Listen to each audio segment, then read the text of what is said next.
বিসমিল্লাহির রহমানির রাহিম। আলিফ লাম মিম। মানুষ কি মনে করে যে তারা এ কথা বলেই অব্যাহতি পেয়ে যাবে যে আমরা বিশ্বাস করি এবং তাদেরকে পরীক্ষা করা হবে না? আমি তাদেরকেও পরীক্ষা করেছি যারা তাদের পূর্বে ছিল। আল্লাহ অবশ্যই জেনে নেবেন যারা সত্যবাদী এবং নিশ্চয়ই জেনে নেবেন মিথ্যুকদেরকে। যারা মন্দ কাজ করে তারা কি মনে করে যে তারা আমার হাত থেকে বেঁচে যাবে? তাদের ফয়সালা খুবই মন্দ। যে আল্লাহর সাক্ষাৎ কামনা করে আল্লাহর সেই নির্ধারিত কাল অবশ্যই আসবে। তিনি সর্বশ্রোতা, সর্বজ্ঞানী। যে কষ্ট স্বীকার করে সে তে নিজের জন্যই কষ্ট স্বীকার করে। আল্লাহ বিশ্ববাসী থেকে বেপরোয়া। আর যারা বিশ্বাস স্থাপন করে ও সৎকর্ম করে আমি অবশ্যই তাদের মন্দ কাজগুলো মিটিয়ে দেব এবং তাদেরকে কর্মের উৎকৃষ্টতর প্রতিদান দেব। আমি মানুষকে পিতা মাতার সাথে সদ্ব্যবহার করার জোর নির্দেশ দিয়েছি। যদি তারা তোমাকে আমার সাথে এমন কিছু শরিক করার জোর প্রচেষ্টা চালায় যার সম্পর্কে তোমার কোনো জ্ঞান নেই, তবে তাদের আনুগত্য করো না। আমারই দিকে তোমাদের প্রত্যাবর্তন। অতঃপর আমি তোমাদেরকে বলে দেব যা কিছু তোমরা করতে। যারা বিশ্বাস স্থাপন করে ও সৎকাজ করে আমি অবশ্যই তাদেরকে সৎকর্মীদের অন্তর্ভুক্ত করব।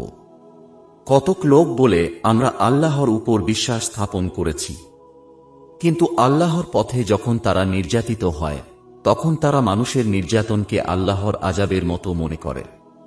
যখন আপনার পালনকর্তার কাছ থেকে কোনো সাহায্য আসে তখন তারা বলতে থাকে, আমরা তো তোমাদের সাথেই ছিলাম।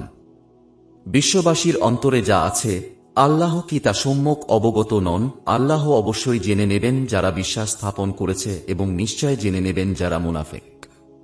কাফেররা মুমিনদেরকে বলে, আমাদের পথ অনুসরণ করো, আমরা তোমাদের পাপভার বহন করব। অথচ তারা পাপভার কিছুতেই বহন করবে না। নিশ্চয় তারা মিথ্যাবাদী। তারা নিজেদের পাপভার এবং তার সাথে আরও কিছু পাপভার বহন করবে। অবশ্য তারা যে সব মিথ্যা কথা উদ্ভাবন করে সে সম্পর্কে কিয়ামতের দিন জিজ্ঞাসিত হবে। আমি নূহ আলাইহিস সালাম কে তাঁর সম্প্রদায়ের কাছে প্রেরণ করেছিলাম। তিনি তাদের মধ্যে 50 কম 1000 বছর অবস্থান করেছিলেন। অতঃপর তাদেরকে মহাপ্লাবন গ্রাস করেছিল। তারা ছিল পাপী। অতঃপর আমি তাকে ও নৌকারোহী গণকে রক্ষা করলাম এবং নৌকাকে নিদর্শন করলাম বিশ্ববাসীর জন্য। স্মরণ করো ইব্রাহিমকে, যখন তিনি তাঁর সম্প্রদায়কে বললেন, তোমরা আল্লাহর ইবাদত করো এবং তাকে ভয় করো। এটাই তোমাদের জন্য উত্তম যদি তোমরা বুঝো। তোমরা তো আল্লাহর পরিবর্তে কেবল প্রতিমারই পূজা করছ এবং মিথ্যা উদ্ভাবন করছ। তোমরা আল্লাহর পরিবর্তে যাদের ইবাদত করছ তারা তোমাদের রিজিকের মালিক নয়। কাজেই আল্লাহর কাছে রিজিক তালাশ করো, তাঁর ইবাদত করো এবং তাঁর কৃতজ্ঞতা প্রকাশ করো। তাঁরই কাছে তোমরা প্রত্যাবর্তিত হবে। তোমরা যদি মিথ্যাবাদী বলো তবে তোমাদের পূর্ববর্তীরাও তো মিথ্যাবাদী বলেছে। স্পষ্টভাবে পয়গাম পৌঁছে দেয় তো রাসূলের দায়িত্ব। তারা কি দেখে না যে আল্লাহ কিভাবে সৃষ্টিকর্ম শুরু করেন, অতঃপর তাকে পুনরায় সৃষ্টি করবেন? এটা আল্লাহর জন্য সহজ। বলুন, তোমরা পৃথিবীতে ভ্রমণ করো এবং দেখো কিভাবে তিনি সৃষ্টিকর্ম শুরু করেছেন। অতঃপর আল্লাহ পূর্ণবার সৃষ্টি করবেন। নিশ্চয় আল্লাহ সবকিছু করতে সক্ষম। তিনি যাকে ইচ্ছা শাস্তি দেন এবং যার প্রতি ইচ্ছা রহমত করেন। তাঁরই দিকে তোমরা প্রত্যাবর্তিত হবে। তোমরা স্থলে ও অন্তরিক্ষে আল্লাহকে অপারক করতে পারবে না এবং আল্লাহ ব্যতীত তোমাদের কোনো হিতাকাঙ্ক্ষী নেই, সাহায্যকারীও নেই। যারা আল্লাহর আয়াতসমূহ ও তাঁর সাক্ষাৎ অস্বীকার করে তারাই আমার রহমত থেকে নিরাশ হবে এবং তাদের জন্যেই যন্ত্রণাদায়ক শাস্তি রয়েছে। তখন ইব্রাহিমের সম্প্রদায়ের এছাড়া কোনো জবাব ছিল না যে তারা বলল, তাকে হত্যা করো অথবা অগ্নিদগ্ধ করো। অতঃপর আল্লাহ তাকে অগ্নি থেকে রক্ষা করলেন। নিশ্চয় এতে বিশ্বাসী লোকদের জন্য নিদর্শনাবলী রয়েছে।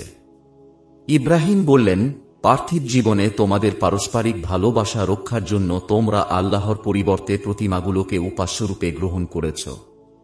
এরপর কিয়ামতের দিন তোমরা একে অপরকে অস্বীকার করবে এবং একে অপরকে লানত করবে। তোমাদের ঠিকানা জাহান্নাম এবং তোমাদের কোনো সাহায্যকারী নেই। অতঃপর তার প্রতি বিশ্বাস স্থাপন করলেন লূত। ইব্রাহিম বললেন, আমি আমার পালনকর্তার উদ্দেশ্যে দেশ ত্যাগ করছি। নিশ্চয় তিনি পরাক্রমশালী, প্রজ্ঞাময়। আমি তাকে দান করলাম ইসহাক ও ইয়াকুব, তাঁর বংশধরদের মধ্যে নবুয়াত ও কিতাব রাখলাম এবং দুনিয়াতে তাকে পুরস্কৃত করলাম। নিশ্চয় পরকালে ও সে শতলোকদর অন্তর্ভুক্ত হবে। আর প্রেরণ করেছি লূতকে। যখন সে তার সম্প্রদায়কে বলল, তোমরা এমন অশ্লীল কাজ করছ যা তোমাদের পূর্বে পৃথিবীর কেউ করেনি। তোমরা কি পুণ্যমৈথুনে লিপ্ত আছো, রাহাজানি করছ এবং নিজেদের মজলিসে গর্হিত কর্ম করছ? জবাবে তাঁর সম্প্রদায় কেবল এ কথা বলল, আমাদের উপর আল্লাহর আযাব আনো যদি তুমি সত্যবাদী হও। সে বলল, হে আমার পালনকর্তা, দুষ্কৃতকারীদের বিরুদ্ধে আমাকে সাহায্য করো। যখন আমার প্রেরিত ফেরেশতাগণ সুসংবাদ নিয়ে ইব্রাহিমের কাছে আগমন করল, তখন তারা বলল, আমরা এই জনপদের অধিবাসীদেরকে ধ্বংস করব। নিশ্চয় এর অধিবাসীরা জালেম। সে বলল, এই জনপদে তো লূত রয়েছে। তারা বলল, সেখানে কে আছে তা আমরা ভালো জানি। আমরা অবশ্যই তাকে ও তাঁর পরিবারবর্গকে রক্ষা করব, তাঁর স্ত্রী ব্যতীত সে ধ্বংসপ্রাপ্তদের অন্তর্ভুক্ত থাকবে। যখন আমার প্রেরিত ফেরেশতাগণ লূতের কাছে আগমন করল, তখন তাদের কারণে সে বিষণ্ণ হয়ে পড়ল এবং তার মন সংকীর্ণ হয়ে গেল। তারা বলল, ভয় করবেন না এবং দুঃখ করবেন না। আমরা আপনাকে ও আপনার পরিবারবর্গকে রক্ষা করব, আপনার স্ত্রী ব্যতীত সে ধ্বংসপ্রাপ্তদের অন্তর্ভুক্ত থাকবে। আমরা এই জনপদের অধিবাসীদের উপর আকাশ থেকে আযাব নাজিল করব তাদের পাপাচারের কারণে। আমি বুদ্ধিমান লোকদের জন্য এতে একটি স্পষ্ট নিদর্শন রেখে দিয়েছি। আমি মাদিয়ানবাসীদের প্রতি তাদের ভাই শুআয়বকে প্রেরণ করেছি। সে বলল, হে আমার সম্প্রদায়, তোমরা আল্লাহর ইবাদত করো, শেষ দিবসের আশা রাখো এবং পৃথিবীতে অনর্থ সৃষ্টি করো না। কিন্তু তারা তাকে মিথ্যাবাদী বলল। অতঃপর তারা ভূমিকম্প দ্বারা আক্রান্ত হল এবং নিজেদের গৃহে উপুড় হয়ে পড়ে রইল। আমি আদ ও সামুদকে ধ্বংস করে দিয়েছি। তাদের বাড়ি ঘর থেকেই তাদের অবস্থা তোমাদের জানা হয়ে গেছে। শয়তান তাদের কর্মকে তাদের দৃষ্টিতে সুশোভিত করেছিল। অতঃপর তাদেরকে সৎপথ অবলম্বনে বাধা দিয়েছিল এবং তারা ছিল হুঁশিয়ার। আমি কারুন, ফেরাউন ও হামানকে ধ্বংস করেছি। মুছা তাদের কাছে সুস্পষ্ট নিদর্শনাবলী নিয়ে আগমন করেছিল। অতঃপর তারা দেশে দম্ভ করেছিল, কিন্তু তারা জিতে যায়নি। আমি প্রত্যেককেই তার অপরাধের কারণে পাকড়াও করেছি। তাদের কারো প্রতি প্রেরণ করেছি প্রস্তরসহ প্রচণ্ড বাতাস, কাউকে পেয়েছে বজ্রপাত, কাউকে আমি বিলীন করেছি ভূগর্ভে এবং কাউকে করেছি নিমজ্জিত। আল্লাহ তাদের প্রতি জুলুম করার ছিলেন না, কিন্তু তারা নিজেরাই নিজেদের প্রতি জুলুম করেছে। যারা আল্লাহর পরিবর্তে অপরকে সাহায্যকারীরূপে গ্রহণ করে তাদের উদাহরণ মাকড়সা। সে ঘর বানায়, আর সব ঘরের মধ্যে মাকড়সার ঘরই তো অধিক দুর্বল। যদি তারা জানত, তারা আল্লাহর পরিবর্তে যা কিছুকে ডাকে, আল্লাহ তা জানেন। তিনি শক্তিশালী, প্রজ্ঞাময়। এ সকল উদাহরণ আমি মানুষের জন্য দেই, কিন্তু জ্ঞানীরাই তা বুঝে। আল্লাহ যথার্থরূপে নভমণ্ডল ও ভূমণ্ডল সৃষ্টি করেছেন। এতে নিদর্শন রয়েছে ঈমানদার সম্প্রদায়ের জন্য। আপনি আপনার প্রতি প্রত্যাদিষ্ট কিতাব পাঠ করুন এবং নামাজ কায়েম করুন। নিশ্চয় নামাজ অশ্লীল ও গর্হিত কার্য থেকে বিরত রাখে। আল্লাহর স্মরণ সর্বশ্রেষ্ঠ। আল্লাহ জানেন তোমরা যা করো। তোমরা কিতাবধারীদের সাথে তর্ক বিতর্ক করবে না, কিন্তু উত্তম পন্থায়, তবে তাদের সাথে নয় যারা তাদের মধ্যে বে-ইনসাফ। এবং বলো, আমাদের প্রতি ও তোমাদের প্রতি যা নাজিল করা হয়েছে তাতে আমরা বিশ্বাস স্থাপন করেছি। আমাদের উপাস্য ও তোমাদের উপাস্য একই এবং আমরা তাঁরই আজ্ঞাবহ। এভাবেই আমি আপনার প্রতি কিতাব অবতীর্ণ করেছি।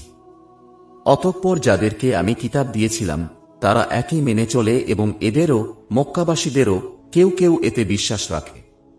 কেবল কাফেররাই আমার আয়াতসমূহ অস্বীকার করে। আপনি তো এর পূর্বে কোনো কিতাব পাঠ করেননি এবং স্বীয় দক্ষিণ হস্ত দ্বারা কোনো কিতাব লিখেননি। এরূপ হলে মিথ্যাবাদীরা অবশ্যই সন্দেহ পোষণ করত। বরং যাদেরকে জ্ঞান দেয়া হয়েছে তাদের অন্তরে ইহা কুরআন তো স্পষ্ট আয়াত। কেবল বে-ইনসাফরাই আমার আয়াতসমূহ অস্বীকার করে। তারা বলে, তার পালনকর্তার পক্ষ থেকে তার প্রতি কিছু নিদর্শন অবতীর্ণ হল না কেন? বলুন, নিদর্শন তো আল্লাহর ইচ্ছাধীন। আমি তো একজন সুস্পষ্ট সতর্ককারী মাত্র। এটা কি তাদের জন্য যথেষ্ট নয় যে আমি আপনার প্রতি কিতাব নাজিল করেছি, যা তাদের কাছে পাঠ করা হয়? এতে অবশ্যই বিশ্বাসী লোকদের জন্য রহমত ও উপদেশ আছে। বলুন, আমার মধ্যে ও তোমাদের মধ্যে আল্লাহই সাক্ষীরূপে যথেষ্ট। তিনি জানেন যা কিছু নভমণ্ডলে ও ভূমণ্ডলে আছে। আর যারা মিথ্যায় বিশ্বাস করে ও আল্লাহকে অস্বীকার করে, তারাই ক্ষতিগ্রস্ত। তারা আপনাকে আযাব ত্বরান্বিত করতে বলে। যদি আযাবের সময় নির্ধারিত না থাকত, তবে আযাব তাদের উপর এসে যেত। নিশ্চয়ই আকস্মিকভাবে তাদের কাছে আযাব এসে যাবে, তাদের খবরও থাকবে না। তারা আপনাকে আযাব ত্বরান্বিত করতে বলে, অথচ জাহান্নাম কাফেরদেরকে ঘেরাও করছে। যেদিন আযাব তাদেরকে ঘেরাও করবে মাথার উপর থেকে এবং পায়ের নিচ থেকে। আল্লাহ বললেন, তোমরা যা করতে তার স্বাদ গ্রহণ করো। হে আমার ঈমানদার বান্দাগণ, আমার পৃথিবী প্রশস্ত। অতএব তোমরা আমারই ইবাদত করো। জীব মাত্রই মৃত্যুর স্বাদ গ্রহণ করবে। অতঃপর তোমরা আমারই কাছে প্রত্যাবর্তিত হবে। যারা বিশ্বাস স্থাপন করে ও সৎকর্ম করে, আমি অবশ্যই তাদেরকে জান্নাতের সুউচ্চ প্রাসাদে স্থান দেব, যার তলদেশে প্রস্রবণ সমূহ প্রবাহিত। সেখানে তারা চিরকাল থাকবে। কত উত্তম পুরস্কার কর্মীদের, যারা সবর করে এবং তাদের পালনকর্তার উপর ভরসা করে। এমন অনেক জন্তু আছে যারা তাদের খাদ্য সঞ্চিত রাখে না। আল্লাহই রিজিক দেন তাদেরকে এবং তোমাদেরকেও। তিনি সর্বশ্রোতা, সর্বজ্ঞ।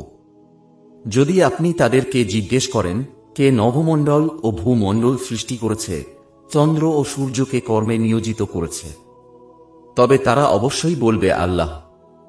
তাহলে তারা কোথায় ঘুরে বেড়াচ্ছে? আল্লাহ তাঁর বান্দাদের মধ্যে যার জন্য ইচ্ছা রিজিক প্রশস্ত করে দেন এবং যার জন্য ইচ্ছা হ্রাস করেন। নিশ্চয় আল্লাহ সর্ববিষয়ে সম্যক পরিজ্ঞাত। যদি আপনি তাদেরকে জিজ্ঞেস করেন, কে আকাশ থেকে বাড়ি বর্ষণ করে, অতঃপর তা দ্বারা মৃত্তিকাকে উহার মৃত হওয়ার পর সঞ্জীবিত করে, তবে তারা অবশ্যই বলবে আল্লাহ। বলুন, সমস্ত প্রশংসা আল্লাহরই, কিন্তু তাদের অধিকাংশই তা বুঝে না। এই পার্থিব জীবন ক্রীড়া কৌতুক বই তো কিছুই নয়। পরকালের গৃহই প্রকৃত জীবন, যদি তারা জানত। তারা যখন জলযানে আরোহণ করে তখন একনিষ্ঠভাবে আল্লাহকে ডাকে। অতঃপর তিনি যখন স্থলে এনে তাদেরকে উদ্ধার করেন, তখনই তারা শরিক করতে থাকে, যাতে তারা তাদের প্রতি আমার দান অস্বীকার করে এবং ভোগ বিলাসে ডুবে থাকে। সত্তরই তারা জানতে পারবে। তারা কি দেখে না যে আমি একটি নিরাপদ আশ্রয়স্থল করেছি, অথচ এর চতুর্পার্শ্বে যারা আছে তাদের উপর আক্রমণ করা হয়? তবে কি তারা মিথ্যাই বিশ্বাস করবে এবং আল্লাহর নিয়ামত অস্বীকার করবে, যে আল্লাহ সম্পর্কে মিথ্যা কথা গড়ে অথবা তার কাছে সত্য আসার পর তাকে অস্বীকার করে? তার কি স্মরণ রাখা উচিত নয় যে জাহান্নামী সেসব কাফেরের আশ্রয়স্থল হবে, যারা আমার পথে সাধনায় আত্মনিয়োগ করে? আমি অবশ্যই তাদেরকে আমার পথে পরিচালিত করব। নিশ্চয় আল্লাহ সৎকর্মপরায়ণদের সাথে আছেন।